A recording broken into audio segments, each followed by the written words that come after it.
Sud Radio 10h midi, Valérie Expert.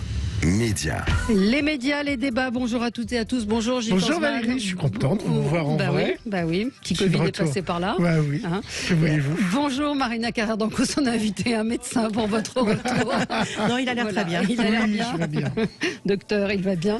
Marina Carrère-Dancos, on est ravis de vous recevoir du lundi au vendredi 13h40 sur France 5, le magazine de la santé. Ça fait combien de temps? 20 ans, un peu plus de 20 ans. Un peu Donc, plus à partir de 20 ans, on compte plus. On compte plus, voilà.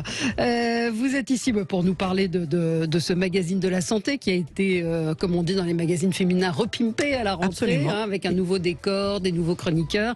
Et puis cette collection chez Larousse que vous dirigez, en finir avec le sucre, en finir avec les troubles du sommeil, avec les troubles digestifs, 3 sujets. Je prends les 3.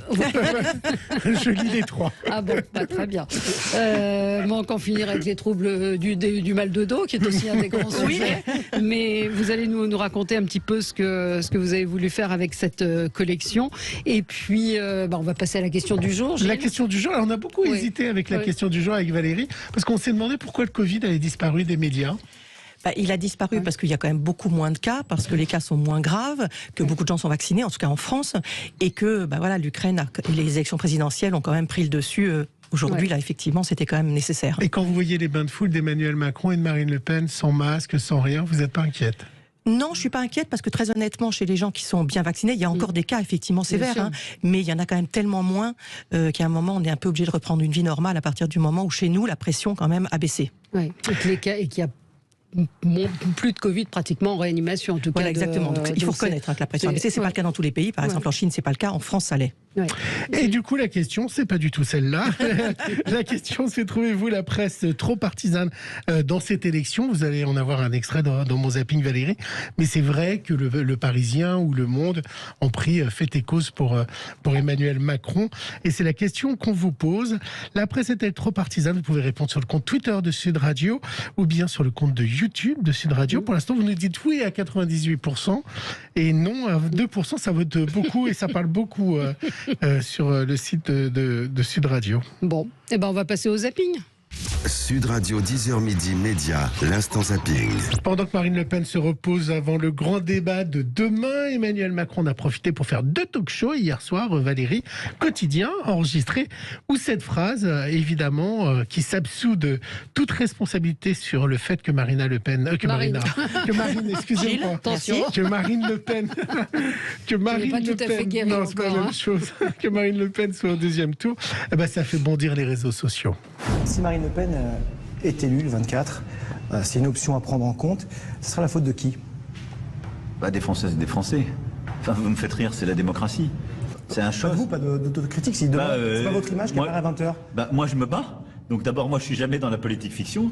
Je me bats pour y arriver, pour gagner. Parfois, vous dites jamais j'ai participé à banaliser l'extrême droite en France. Est-ce que vous dites ça peut arriver? Oui, alors ça, allez plutôt chercher chez des gens qui ont expliqué pendant des mois et des mois les théories du grand remplacement et tout le totem. C'est pas chez moi que vous avez entendu ces mots et que vous avez entendu ces idées-là.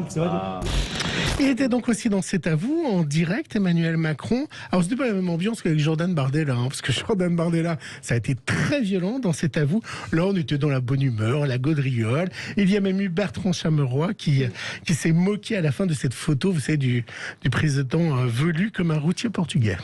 Vous savez qu'à l'approche du second tour, vous faisiez du pied aux Insoumis, aux LR, aux écolos, aux jeunes écolos. Mais hier, j'ai découvert que vous tentiez de séduire les fans de BHL et de Demis Roussos.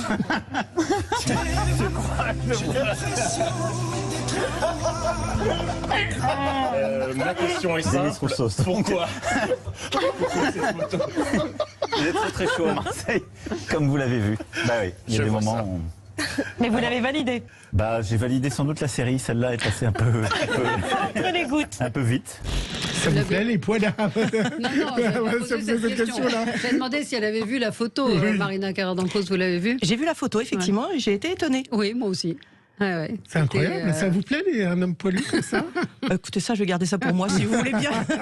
Non, mais il y avait eu d'autres photos d'Emmanuel Macron l'été où il y avait moins de poils. Donc voilà. C'est un point essentiel de cette campagne. Une analyse, docteur, sur effectivement cette photo, si certains ne l'ont pas vue. Emmanuel Macron de virilité. Sur un canapé, avec la chemise ouverte. Il a dit qu'il faisait très chaud à Marseille et donc avec un torse assez velu. Alors l'expression que j'ai employée tout à l'heure, routier portugais, revient ce matin à la chronique de Guy Carlier qui était drôlissime. Je vous invite à la réécouter sur le podcast de Sud Radio. Chronique dans laquelle il se moquait donc d'Emmanuel Macron, amoureux d'écologie, et il se moquait aussi de Marine Le Pen qui s'est pris d'amour pour le voile. Comme il disait, il faisait sûrement référence à cette interview de Marine Le Pen sur BFM. Madame Le Pen, on a l'impression que vous avez un petit peu adouci votre position sur l'interdiction du voile partout. Alors non, je ne sais pas. C'est par rapport à la caricature qui parfois en a été faite. Moi, je suis contre le port du voile. Mais je vous ai dit la dernière fois, c'était pas plus tard qu'avant-hier, je crois, que de toute façon, c'est l'Assemblée nationale qui aura lieu d'en débattre. Pourquoi ? C'est parce que je suis pas insensible, moi, au discours de cette vieille dame dont le fils s'est battu pour la France et qui me dit, mais moi, je le porte parce que je suis une personne âgée et que ça n'a pas la même signification pour moi que les jeunes femmes qui sont obligées de le mettre sous la pression sociale d'un courant islamique. Et puis j'en parlais au début, c'est donc demain, on en parlera avec notre invité demain également, du grand débat, vous savez, télévisé, qui je pense va faire un carton d'audience. Le réalisateur s'appelle Didier Froli, il est interviewé par BFM et donnait les détails sur les conditions du débat. C'est débat le retour. Ça me fait penser au Rocky, etc. C'est un peu ça. On sent bien qu'il y a de l'envie, une certaine émulation, de l'excitation, de la crainte. Enfin, tout y est. Toutes les émotions sont en train de bouillir dans la casserole. Là. Moi, je vais faire comme en cuisine. Je vais faire light et sans assaisonnement. Dans le studio 5 sont déjà installées 23 caméras sur 1000 mètres carrés. Dans le décor.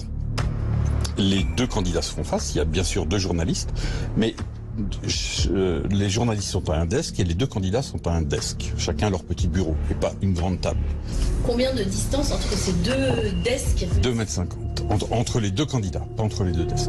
Beaucoup. C'est grand, 2,50 m. Hein. Ça fait à peu près notre table ici à Sud Radio. 23 caméras, c'est un peu beaucoup. On peut rater une expression, j'imagine. Oui, ça c'est... c'est énorme, 23 caméras, je sais même pas les angles des 23 caméras quand même. Les pieds, la pression va quand même être intense. Hein. Oui, ça c'est sûr. Et puis on se souvient de Merci, vous savez, de Madame Monsieur. Alors ils ont été émus par une autre histoire, celle de Tania, c'est une amie proche qui vit en Ukraine. Eh bien, elle préparait son mariage pour le samedi, mais voilà, le jeudi, la guerre est arrivée et ça a donné une chanson, Tania, de Madame Monsieur.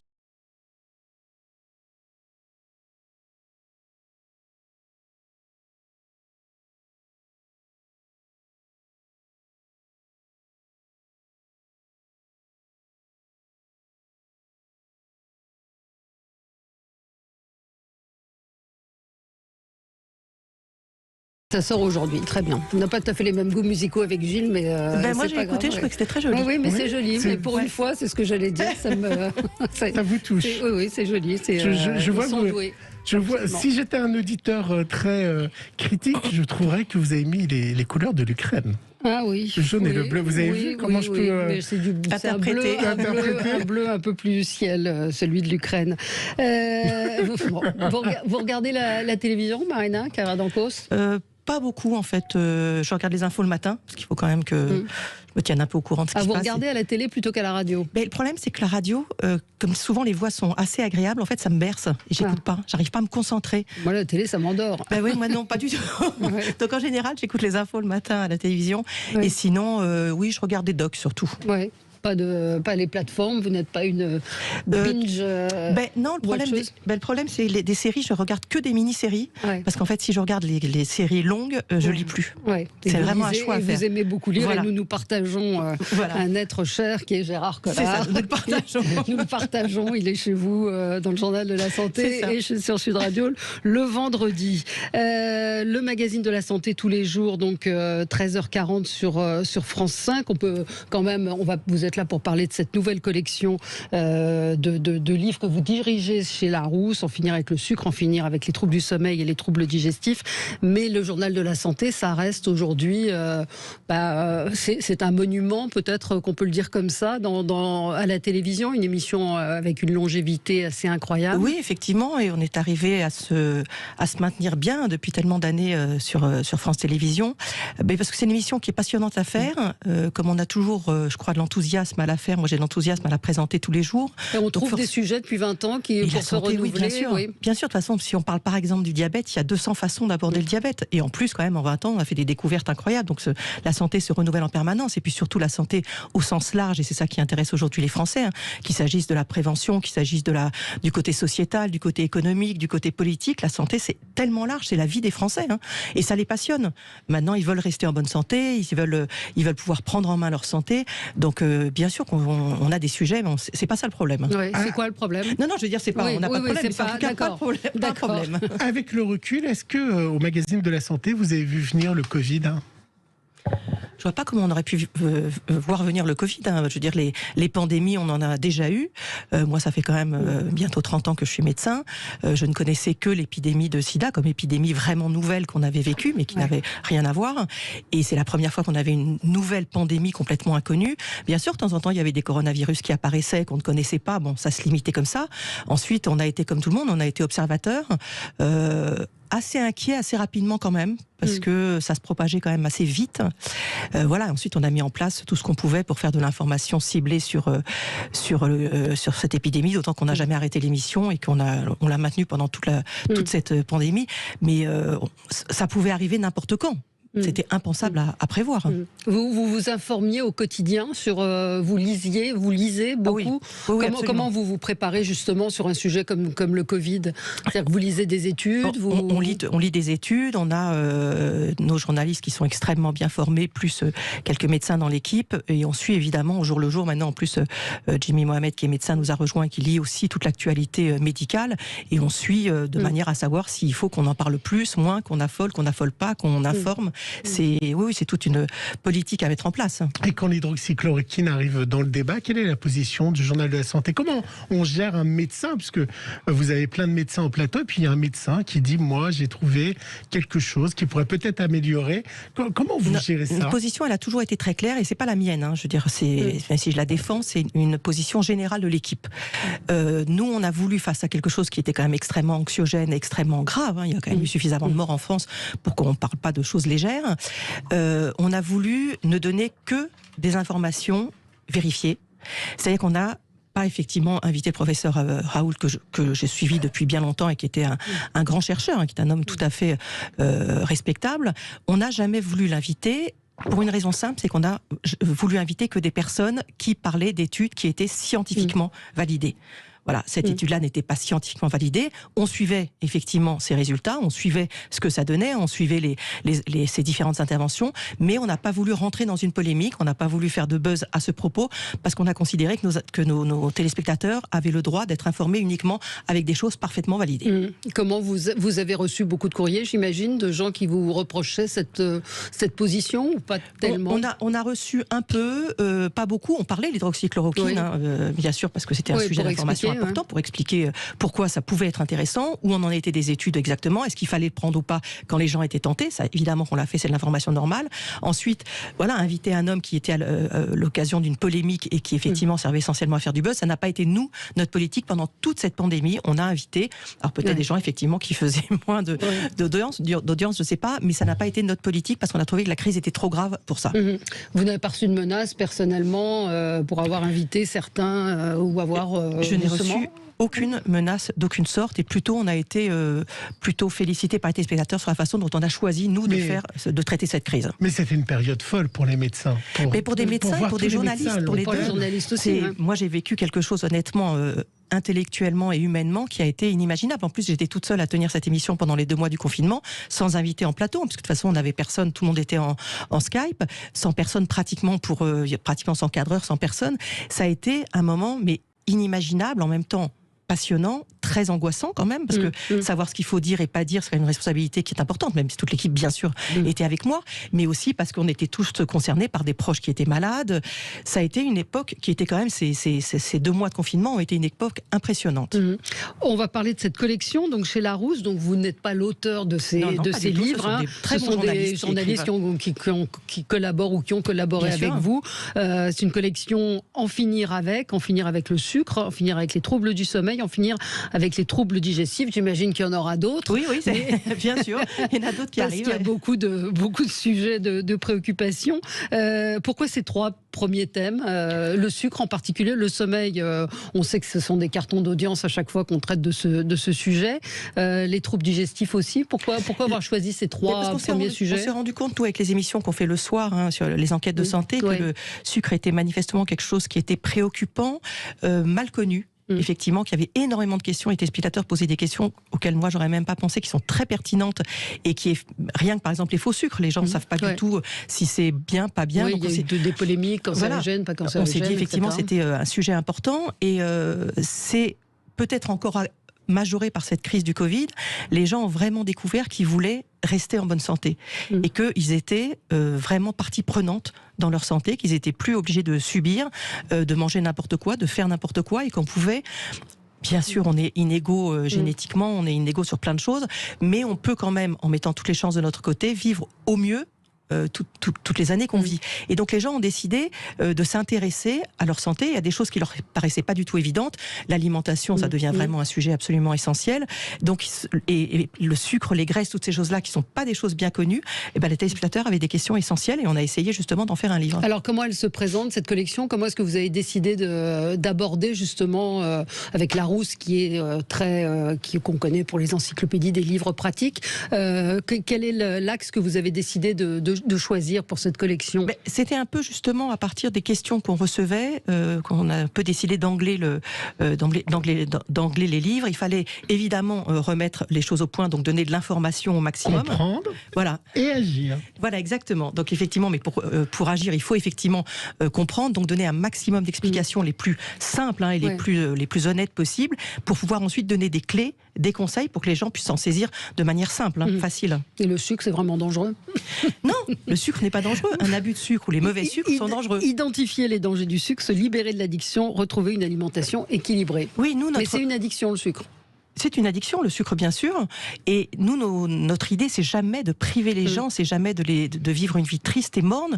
C'est simplement de leur permettre de vivre bien, en se faisant plaisir, mais en sachant éventuellement ce qu'il ne faut pas consommer en excès. Il est hors de question de dire aux gens d'arrêter de vivre et de se faire plaisir. C'est le contraire de ce qu'on a envie de faire. Mais c'est d'alerter et d'informer.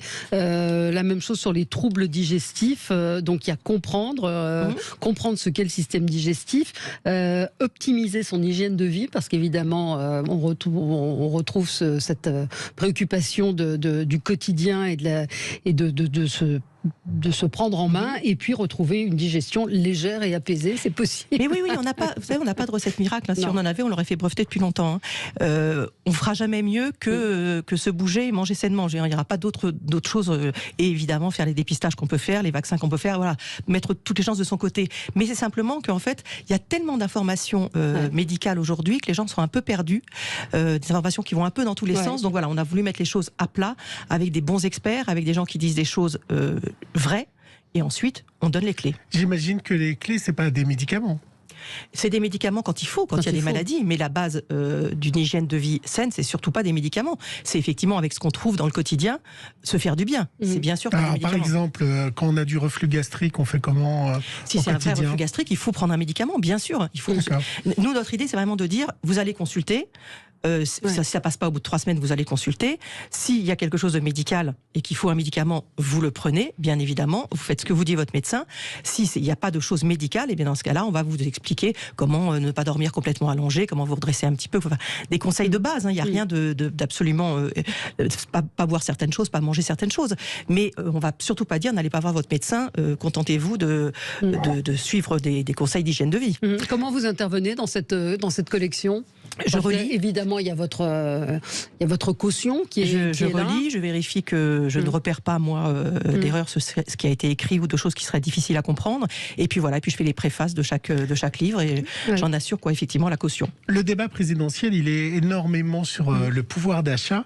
Est-ce que ceux qui ont moins d'argent sont en moins bonne santé ou pas ? à notre époque? Alors, on a une chance qui est... Par exemple, sur le sucre, est-ce qu'on trouve des produits très compliqués, pas chers? Honnêtement, c'est plus cher de bien manger que de mal manger. Ça, c'est clair, la malbouffe, c'est pas cher. Moi, je veux bien qu'on dise en permanence qu'il faut manger bio. Alors, local, ça, c'est vrai. Manger bio, c'est très bien. C'est très bien, surtout pour les agriculteurs, mais c'est bien. Mais c'est plus cher, c'est pas la peine. Moi, j'entends toujours des gens qui me disent non, c'est pas vrai, c'est le même prix. Non, c'est plus cher, faut être honnête. Donc voilà, on donne aussi des conseils justement pour qu'il n'y ait pas cette inégalité-là. L'inégalité, elle existe, c'est vrai, mais elle est plus liée à des inégalités de territoire, qui est liée au fait que dans certains endroits, on est moins bien soigné parce qu'il y a des déserts médicaux avec l'hôpital public en ce moment qui va tellement mal. Effectivement, on a moins de chance dans certains endroits, ça c'est clair, et Dieu sait que les médecins se battent pour rétablir cette égalité, mais c'est vrai qu'il y a une inégalité en France liée à la pauvreté et liée notamment à l'alimentation, ça c'est clair. Où il faudrait une transmission, qui est une éducation peut-être à l'alimentation, le moins de produits transformés, tout ce, bien sûr, ce genre de choses. Mais il faut être honnête sur le fait que les femmes, par exemple, les plus précaires, moi je veux bien, on leur dit toujours allez au marché, apprenez à vos enfants à faire à manger, etc., enfin à voir ce qu'ils vont manger. Les légumes verts, le marché et faire tout ça alors qu'elles sont dépassées par le travail qu'elles ont à faire, qui en général du travail épuisant, aller faire les courses ensuite et faire à manger, il faut être un petit peu honnête. Oui, vous évoquiez des déserts médicaux, l'hôpital va mal, même à Paris, même dans les grandes villes, on voit que la situation est catastrophique aujourd'hui. Elle est catastrophique. On va avoir tout à l'heure une médecin de l'hôpital Saint-Louis avec ce service de pointe qui va fermer. 80% des lits d'AVC pour l'AVC sont fermés à Bichat. On est à Paris, enfin là je parle de Paris, mais c'est le cas peut-être même moins en province de ce qu'on m'a dit, c'est-à-dire qu'il y a des médecins, des infirmières qui préfèrent partir en province, et aujourd'hui on a un hôpital qui est exsangue. La plupart des chefs de service que je reçois à chaque fois me disent qu'il y a au moins 30% des lits qui sont fermés, faute de personnel, faute de soignants, et c'est vrai que moi qui suis si fière, et je trouve ça tellement important cet hôpital public qui est une égalité vraiment de soins, de niveau de soins et de performance dans les soins. On est un des rares pays à avoir ça, on est en train de le perdre, c'est quelque chose qui est absolument inadmissible, et il faut, moi j'engage vraiment les candidats à faire dans les 5 ans prochains, on essaie de tout faire pour que cet hôpital public survive avec cette qualité, cette égalité de soins, et pour ça, il n'y a vraiment pas 40 solutions, il faut vraiment redonner à ces soignants un métier qui est attractif, à la fois sur l'intérêt, sur la façon de travailler, sur les salaires, c'est indispensable parce qu'on va perdre ce qui fait vraiment notre richesse. Pourquoi cette dégringolade? Qu'est-ce qui s'est passé? Ça vient d'où? Ça vient du fait que l'hôpital public a été un peu surchargé et un peu abandonné, qu'on n'a pas assez, même si je sais qu'on ne trouve pas l'argent comme ça, mais pas assez revalorisé les salaires, et notamment des soignants, des infirmiers, des aides-soignants, de tous les paramédicaux, et que le travail était trop fatigant, que bien que les soignants se soient battus, mais jusqu'au bout de leur force, y compris vraiment pendant cette crise sanitaire, il y a un moment où ils ont découvert que ils pouvaient faire un autre métier en étant mieux payés, en étant moins épuisés, alors que Dieu sait qu'ils sont engagés dans leur métier. Oui, donc c'est ça, c'est des gens qui ont ils sont remarquables, vraiment, ces soignants. Qui ont chevillé au corps cet altruisme. Il faut se battre pour eux, il faut que les candidats ou le prochain président qui sera élu en fassent vraiment une priorité. Oui, mais on entend Emmanuel Macron, et on va en parler avec notre invité après, dire qu'il a donné beaucoup à l'hôpital. C'est vrai, mais ça suffit pas. Ça suffit pas. Tout à fait. Merci beaucoup. Vous êtes en direct tout à l'heure? Oui, bien sûr. C'est quel thème? On va parler des allergies. Allez, ainsi au pollen et aux autres. C'est la saison. Marina Karadankos, donc merci d'avoir été avec nous. En finir avec le sucre, en finir avec les troubles du sommeil, en finir avec les troubles digestifs, ça paraît chez Larousse. Les prochains, vous savez ce que ce sera? Je divulgue pas encore. En finir avec la cigarette. Vous savez que j'ai arrêté de fumer un soir grâce à vous, Valérie. À Parole d'Expert, vous m'avez dit mais va voir Marina. Et un soir, j'étais chez Marina, chez elle, où il y avait vos enfants. Elle m'a pris entre 4 yeux. Elle m'a dit voilà pourquoi tu dois arrêter. On a vraiment discuté. Je suis reparti 1 heure après avec mon verre. Je n'ai plus jamais refumé. C'est vrai, formidable. Tout le monde ne suit pas l'exemple. Je ne venais pas me voir parce que ça a marché sur Gilles. Pas forcément sur tout le monde. On peut se tutoyer. Tu te souviens de ce moment? Bien sûr, absolument. Je me souviens très bien. Ce jour-là, j'ai arrêté de fumer. Je suis bien heureuse. C'est vrai qu'on s'est connus dans un autre siècle. Voilà. Merci à vous. Et tout de suite, on va parler de la situation à l'hôpital Saint-Louis à Paris. À tout de suite. Sud Radio, 10h midi, Valérie Expert.